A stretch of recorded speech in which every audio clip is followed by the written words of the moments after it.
Tuwang-tuwa ang mga fans ni Chris Aquino dahil napaka-vocal at open ng Vice Governor na si Mark Leviste para sabihin ang tunay niyang nararamdaman kay Chris. Kamakailan ay nag-post si Chris ng kanyang pag-alala sa kanyang ina at ama at doon nga ay maraming netizen ang tila na paluha. Ikinuwento rin ni Chris na may progress ang kanyang paggagamot at mukhang maganda rin ang resulta nito pero kailangan niyang i-endure ang pain.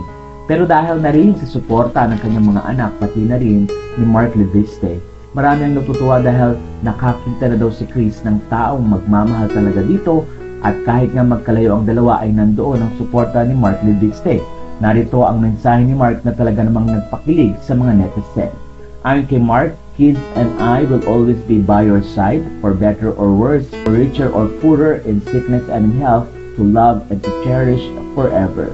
Sa puntong ito ay maraming netizen na nagsabi na mukhang clue daw ito na baka one of these days na kapag naging maayos na rin ang kalagayan ni Chris, ay ito na ang pinapangarap na kasal ng nasabing Queen of All Media.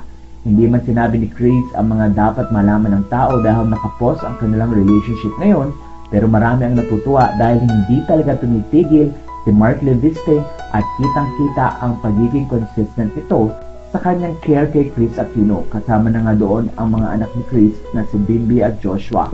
Ayon sa mga netizen, sobra silang kinikilig dahil na rin kitang-kita nga nila ang pagiging genuine ni Mark Leviste.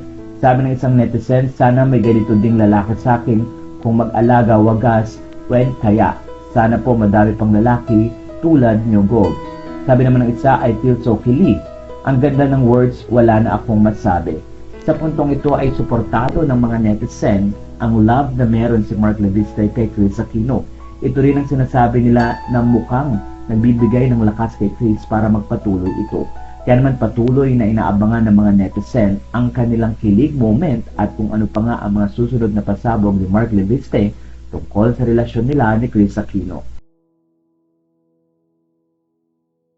Matatandang isang Trinity ring ang ibinigay din ni Chris na kung saan ay kumakatawan sa faith, love at loyalty na ayon kay Mark Leviste ay kayang-kaya niyang ibigay sa Queen of All Media na si Chris Aquino.